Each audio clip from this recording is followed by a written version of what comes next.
Many people today struggle with anxiety and a lack of peace, but the Bible reveals something powerful about the peace of God and how Jesus can transform your heart. There is a kind of tiredness that sleep cannot fix, a kind of weight that no one sees, a kind of restlessness that continues even when everything seems to be apparently fine.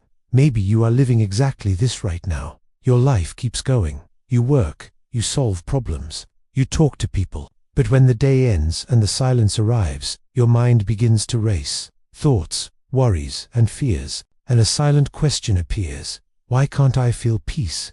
Maybe you have already tried to solve this. Some people try to escape this feeling. They keep themselves busy. They work more. They spend more time on social media. Others try to control everything. They plan every detail of life and try to predict the future.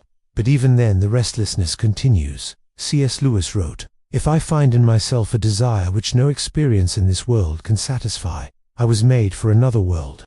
Think about that for a moment. Maybe this emptiness you feel is not a mistake. Maybe it is a sign from your soul, a reminder that we were created for something that this world cannot fully offer. True peace, not that superficial peace that depends on circumstances, but a peace that remains even when life seems to fall apart.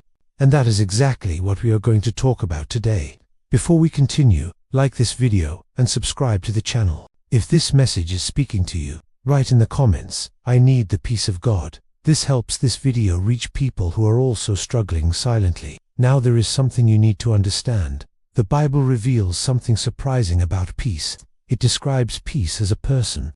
Isaiah 9:6 calls Jesus Prince of Peace. This changes everything completely, because if peace is a person, then true peace is not found in circumstances, it is found in relationship. Most people spend their lives looking for peace in the wrong places. Next, we reveal the biggest mistake that destroys the peace of millions of people every day. There is a silent reason why so many people live anxious, even people who believe in God and pray. That reason is control. We want the peace of God, but we do not want to give up control. We want God to solve problems our way.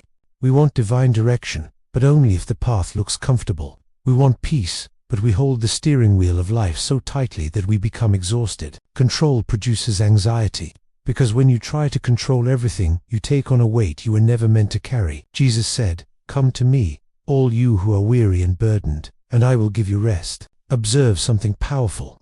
Jesus did not say, "Come when you are strong." He said, "Come tired, come broken." Right after that, Jesus says, "Take my yoke upon you and learn from me."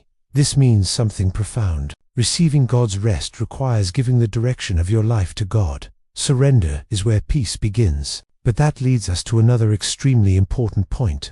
Even when we decide to trust God, there is a specific place where peace begins to grow, and almost no one pays attention to it. In the next minutes, we will reveal the spiritual secret that Jesus constantly used to maintain peace even in the middle of chaos. Jesus healed crowds, transformed lives, and taught eternal truths. But the Bible tells something interesting about his life. Before important decisions, after great miracles, Jesus repeatedly withdrew to solitary places to pray. This reveals something very deep. Peace is not born in noise. It is born in the presence of God. Psalm 91 says, "He who dwells in the secret place of the Most High shall rest under the shadow of the Almighty." Notice the word used, dwells, not visit, not something occasional. It is a lifestyle. Today, many people live spiritually exhausted. We consume information all day, news, opinions, but we rarely stop to hear the voice of God. And when the mind is full of noise, peace disappears. Imagine a lake. When someone stops throwing stones into it, the surface becomes peaceful. The human mind works the same way. When you enter the silence of God's presence, something begins to reorganize inside you. Thoughts slow down, fears decrease, perspectives change, but there is something even more powerful that protects this peace. Receiving peace is important, but protecting that peace is essential. Because the moment peace begins to arise, fear tries to steal it. Negative thoughts return, worries reappear, and the mind enters a spiral again.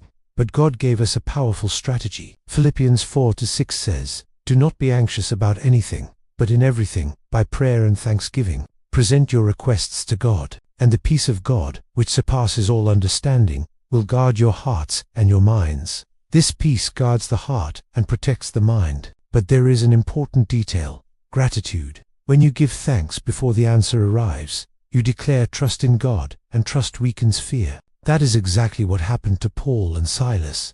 They were imprisoned, but they began to praise, and the prison doors opened, because when praise rises, the presence of God invades the environment, and where God is, peace becomes inevitable. But there is one last truth that can completely transform the way you see life. There is a big misconception that many people believe. Jesus said, "In this world you will have trouble, but take heart, I have overcome the world." This means something extraordinary. The peace of God does not depend on the storm stopping. It depends on who is in the boat with you. Peter had peace walking on the water. True peace is not born from the absence of problems. It is born from the certainty that God is in control. C.S. Lewis wrote something that summarizes this perfectly. God does not promise a safe journey, but He promises a safe landing. Maybe today you are facing a storm, such as financial problems, uncertainties, and fears about the future.